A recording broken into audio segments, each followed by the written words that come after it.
LoreWarrior Online T-IT-N10M Grand Titan. Overview. Vining Engineering and Salvage Team, also known as VEST, and their corporate officers tasked their engineers with designing a mech that could take on the best machines of the Inner Sphere and the clans. Unfortunately, their project requirements continually changed, causing serious trouble for the Grand Titan team, who were already plagued with technical difficulties and design issues. In the midst of the development process, the VEST marketing department sold Earthworks, which actually builds the mech, a design significantly different from the final product.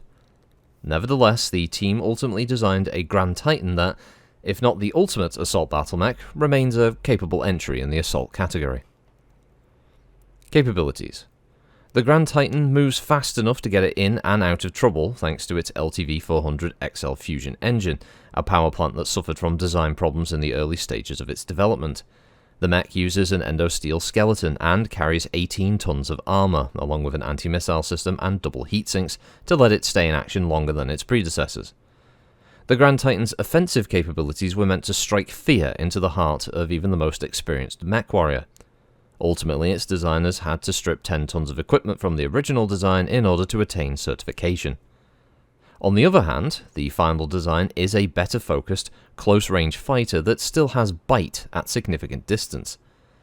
Paired large pulse and medium pulse lasers supported by twin SRM-6 racks provide a powerful close-in punch, while a standard LRM-15 battery gives the Grand Titan ranged hitting power. Additionally, each missile rack is equipped with Artemis 4 fire control.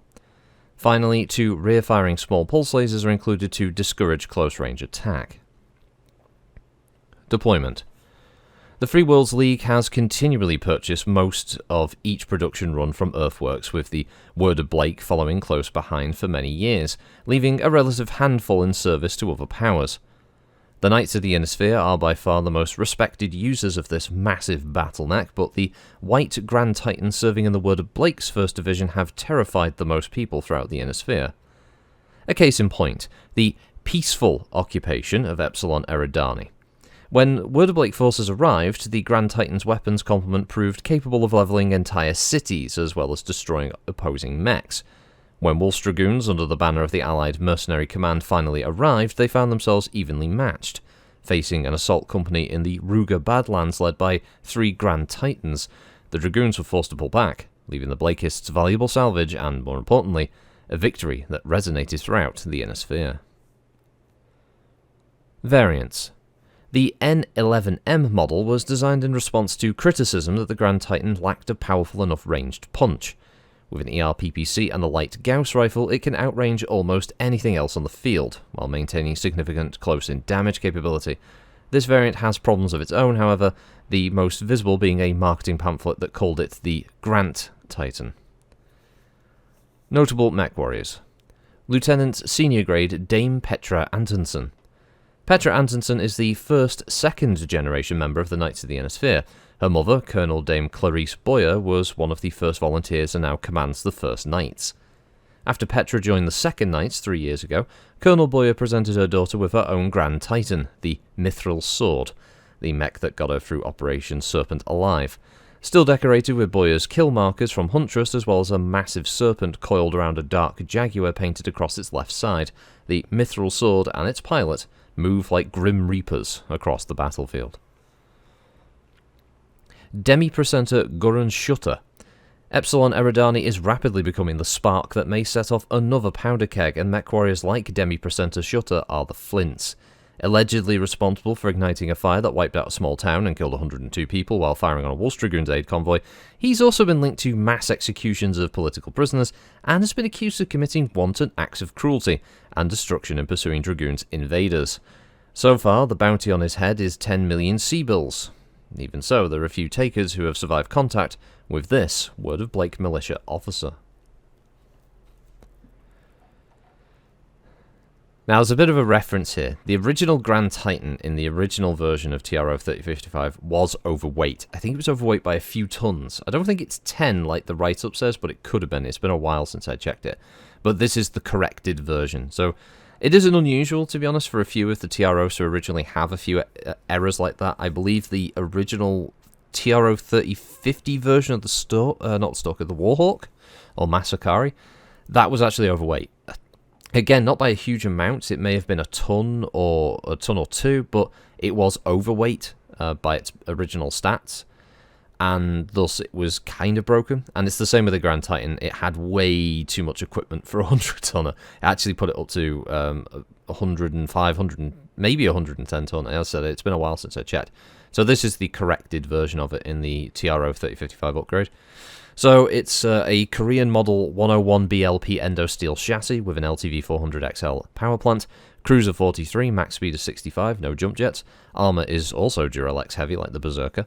Its armament is 2 diverse optics Type 20 large pulse lasers, 1 Holley LRM-15 rack, 2 Holley SRM-6 rack, 2 diverse optics medium pulse lasers, 2 diverse optics small pulse lasers, and a MacArthur anti-missile system.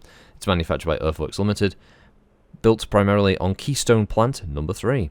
Communication system is a Hartford JEA-1, and targeting and tracking system is provided by the OP Fiber Feed 201 with Artemis 4 fire control interface.